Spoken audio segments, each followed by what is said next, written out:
Hello, friends, subscribers, and fellow survivors of narcissistic abuse. Welcome back to Diary of a Narcissist Ex-Wife. My name is Meredith, and these are my true stories, thoughts, and opinions. I'm going to do a fairy tale today. I wanted to thank those of you who gave me names. Y'all gave me exactly what I was looking for. So you will recognize some of the names that you gave me in the upcoming installment. I thank you for, a couple of you reminded me about Darren. Darren is the, I guess, version of fake baby that Yankee Wally says they use. So I am definitely going to be using that one in the upcoming installments and as well as some of the others. So thank you so much. I really, really appreciated it. So when we left our royal family, the senior royals had gotten together to discuss what was going on with the Sussexes, and they had decided that they had to confront them and put a stop to the christening that was supposed to be happening the next day. So here we go. Prince Harry was practically shaking as he and Meghan entered the Queen and Prince Philip's private apartment in the palace. He had never been called to her like this before, and he was prepared for a dressing down. Duchess Meghan had her eyes downcast and appeared to be trying to act like Miss Sweet and Innocent. After the Queen received the customary bow and curtsy, she did not offer them a seat. She simply stared at them with an inscrutable look on her face. Prince Harry began to fidget nervously.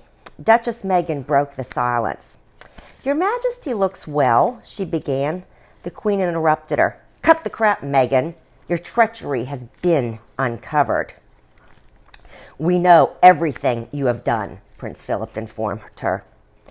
"Everything," Prince William emphasized as he gave her a hard gaze. "What are you all going on about?" Prince Harry asked. "I think it best that Catherine tell him," Camilla said. The Queen agreed, so Catherine pulled Harry to the side and explained to him how and why his life had gone so awry since meeting the woman he had ultimately made his Duchess. Meghan appeared relieved to have been found out. She could finally put down the facade and be her evil, conniving self. She tried to pull the Queen into her evil little web. She decided to try a little flattery. "Oh, Your Majesty is so wise. I am so relieved to be able to share this burden with you. I am sure Your Majesty can figure out a way to get me out of this little pickle that I've gotten us into. What shall we do?" The Queen wagged her finger at Meghan. "I'll tell you what we are not going to do. We are not going to hold a sham of a public christening tomorrow. We are not going to pull the wool over the people's eyes. As for what you will do, since this is your mess, you will say you decided to keep things private and you will clean up this mess." By this time, Duchess Catherine had brought Prince Harry up to speed, and he was a combination of heartbroken and furious. When Harry and Kate rejoined the group, he immediately went to Meghan's side. He glared at her and said, "You are unbelievable, Meghan. You had me convinced that you loved me. You were going to be this great Duchess, hit the ground running and all. We were going to have a happy family. Hell, you even pretended to like Africa. But no, it was all lies, and I am just a game to you." And at that point, he got very quiet and sad, and tears filled his eyes. Meghan took his hand and said softly, "Oh, no, H, you've got it all wrong. I'll explain everything to you when we get home." The Queen dismissed Meghan and Harry, but as they reached the door, she called Meghan back to her. "Meghan, a word, please." As Meghan returned to her, the Queen gripped Meghan's upper arm tightly and pulled the Duchess's ear down to the level of her mouth and whispered a warning to her. "I've got your number, girlie. Don't you be putting any more spells on my grandson, and fix this mess." As Duchess Meghan turned away, the Queen beckoned her grandson to her, who was waiting by the door for his wife. "Harry," she said, as he arrived at her side, "you know I adore you and will always protect you, right?" "Of course, Granny," he replied. "Then never question or repeat what I am about to whisper in your ear." "Of course, Granny."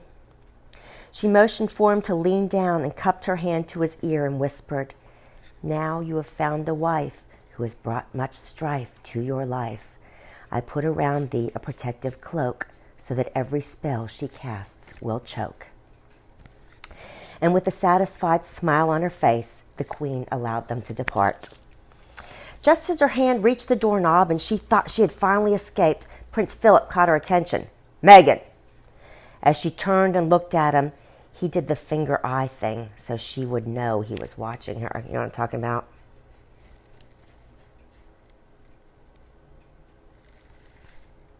That thing.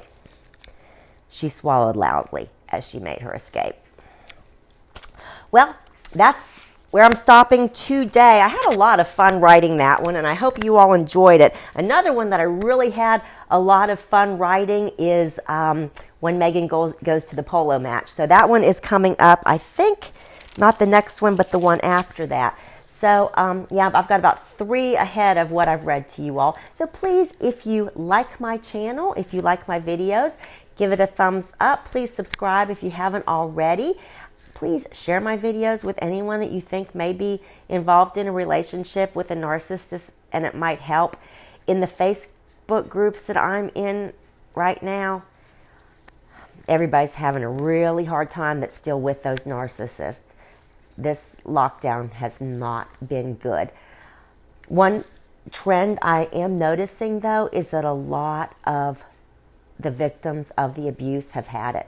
And they see it, and having to be with it all day, there are so many people that have made up their mind that once this is over, they're done. So maybe this has been a blessing. I hope those who have made that decision are able to escape.